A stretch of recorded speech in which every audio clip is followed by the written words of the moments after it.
Archons Thunder is a new Iron Banner machine gun added to the game as part of Season of the Splicer. Today, I'm going to have a look at the weapon, its stats, the god rolls to chase for PvP and PVE, plus the all-important how to get Archons Thunder in Destiny 2.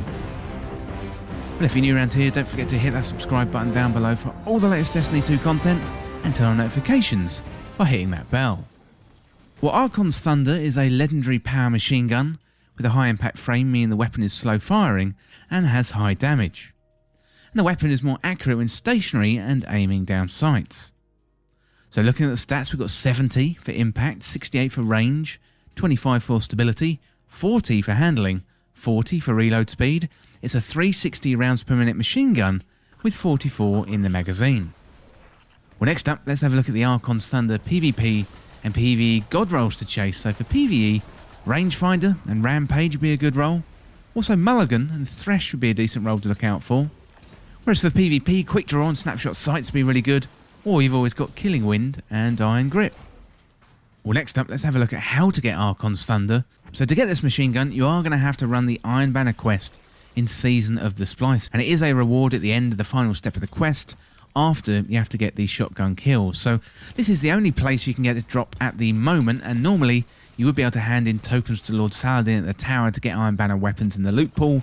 However, at the moment there's a bug, specifically with Archons Thunder and also Reese Walker, and Bungie are aiming to get this fixed for the next Iron Banner, which takes place on the 8th of June 2021. So if you're watching this video before the 8th of June, I wouldn't go dumping all your tokens into Lord Saladin if you're looking for a good roll on the Archons Thunder. We'll have to wait for Bungie to let us know when it's going to be in the Iron Banner loot pool. So keep an eye on Bungie.net and they should let us know soon. Well, next up, let's have a look at a quick build for Archons Thunder.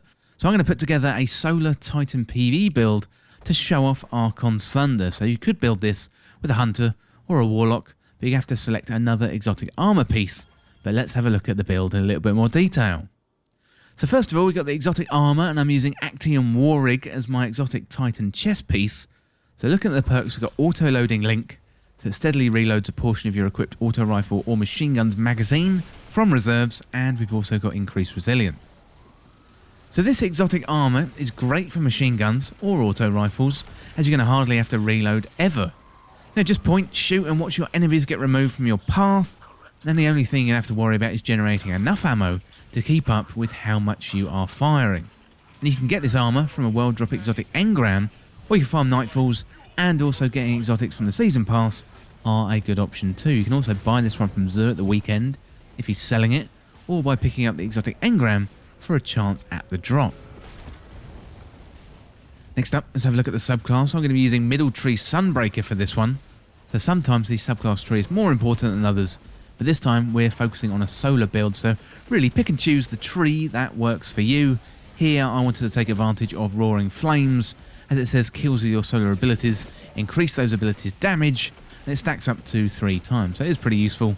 And this tree also gives us a little throwing hammer, which is a nice extra projectile and gives us some range in battle.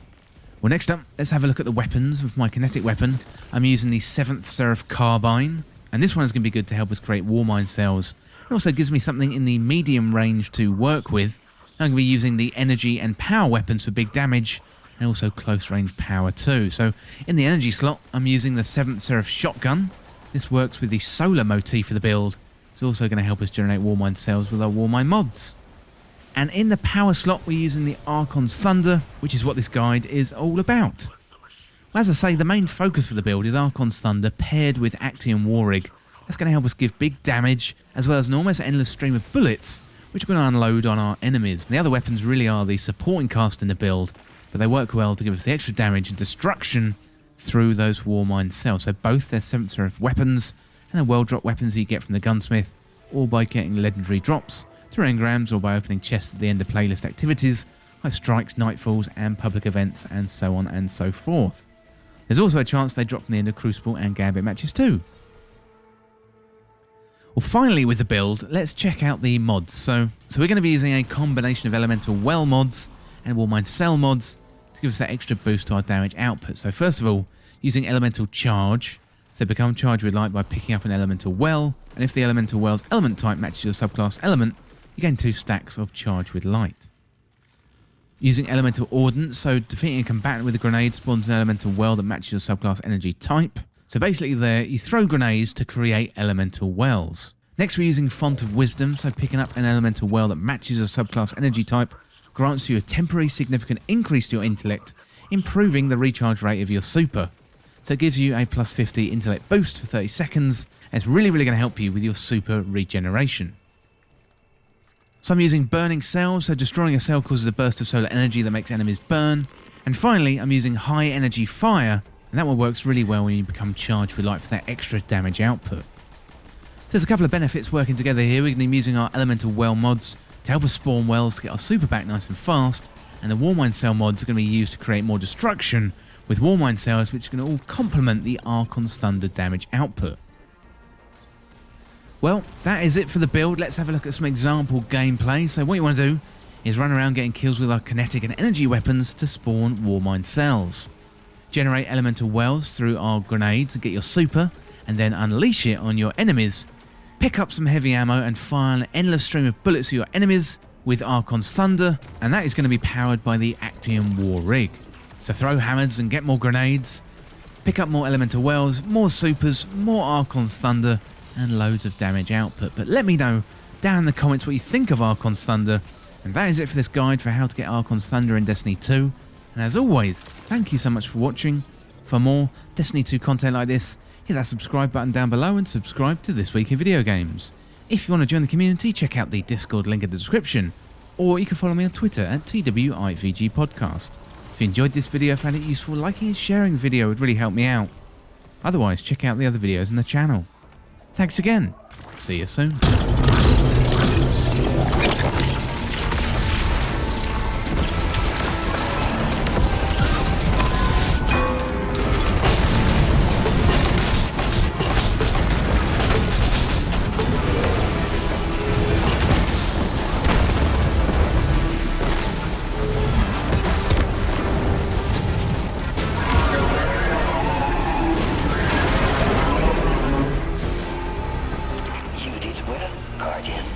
But I still do not trust these fallen metals.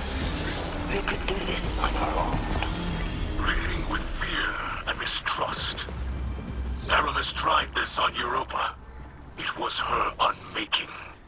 Is it wrong to mistrust those who have hunted, raided, and murdered us for centuries? I think not.